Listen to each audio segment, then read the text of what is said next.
வேலும் மயிலும் சேவலும் துணை.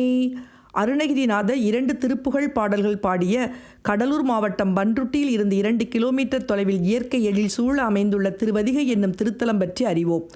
வித்யுஞ்மாலி, தாருகாட்சன், கம்லாக்ஷன் என்ற 3 அசுரர்கள் பொன், வெள்ளி, இரும்பு ஆகியவற்றால் 3 கோட்டைகளை கட்டி முப்புறங்களையும் வைத்து வாழ்ந்து வந்த காலத்தில் தேவர்களை மிகவும் துன்புறுத்த சிவபெருமான் தீப்பிழம்பாக அசுரர் 3வரையும் எரித்து சாம்பலாக்கி திரிபுர சம்ஹாரம் செய்த பழமையான இத்திருக்கோவிலில் 16 பட்டைகளுடனும் சுயம்பு மூர்த்தியாக கம்பீரமாக மிகப்பெரிய சிவலிங்கமாக அருள்பாலிக்கிறார்.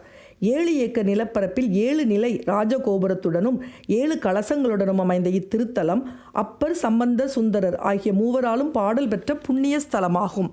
தீராத வயிற்று வலியால் வேதனையுற்றிருந்த காலத்தில் அப்பருக்கு அவருடைய தமக்கை திலகவதியார் இத்தலத்தின் விபூதி பிரசாதம் கொடுக்க அவரின் நோய் குணமடைந்து சூளை தந்து ஆட்கொள்வோம் என்று திருவாசகம் பாடி நாவுக்கரசர் என்ற பட்டம் பெற்றார்.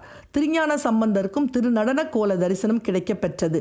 நிழல் தரையில் விழாதபடி கணித சாஸ்திர முறைப்படி கட்டப்பட்ட இக்கோவில் கர்ப்பகிரக விமானத்தை பார்த்தே பின்னாளில் ராஜராஜ சோழன் தஞ்சையில் பெரிய கோவிலை கட்டினார்.